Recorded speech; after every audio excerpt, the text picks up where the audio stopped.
今年は早くも5月に台風6号が襲来しましたが、間もなくすると梅雨に入り、さらには夏から秋にかけて台風が発生するなど、風水害に気をつけなければならない季節となります。近年の風水害は台風の大型化や局地的な大雨の頻発など、年々厳しさを増しています。平成23年の紀伊半島大水害や県内で初めて大雨特別警報が発表され、広島では土砂災害により多くの犠牲者が発生する甚大な被害となった昨年の台風8号など、全国各地で大雨による被害が起こっています。さて、三重県で大きな台風被害としてよく取り上げられるのが昭和34年の伊勢湾台風です。この伊勢湾台風では全国で5000人以上の方が犠牲となりましたが、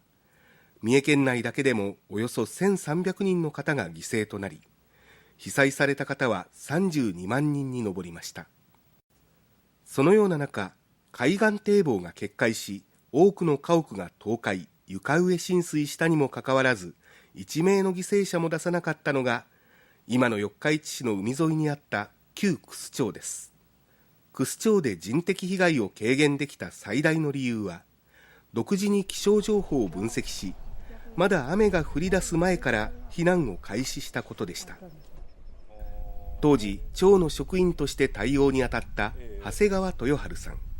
台風の中、鈴鹿川の水位を目視で確認する作業を行っていたそうです。もう恐怖感だけでした。も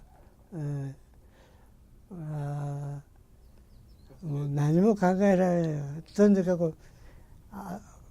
カッパ着とっても体が痛いんやからね、もう恐怖感だけで、それ以外はなかったですよね。早期避難の呼びかけにあたって主導的な役割を果たしたのは当時の中川薫助役でした。長谷川さんは中川助役のこんな言葉が頭に残っているといいます。なかったらそんでええやないかという気持ちに、なってもらわなあかんという。水に4つは使ったけども、死者が出ないぐらいありがたいことじゃないか。長谷川さんは、過去に災害を経験された人たちは危険を理解することができるけれども、その経験がない方はまだ大丈夫と思っている人が多いように感じると、自分が伊勢湾台風で経験したことや早期避難の重要性を多くの人に伝えられたらという思いがあります。災害というものは恐ろしいもんやと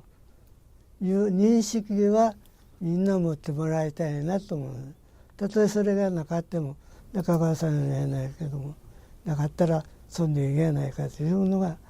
私らは皆さんに、伝えたいと思いますね。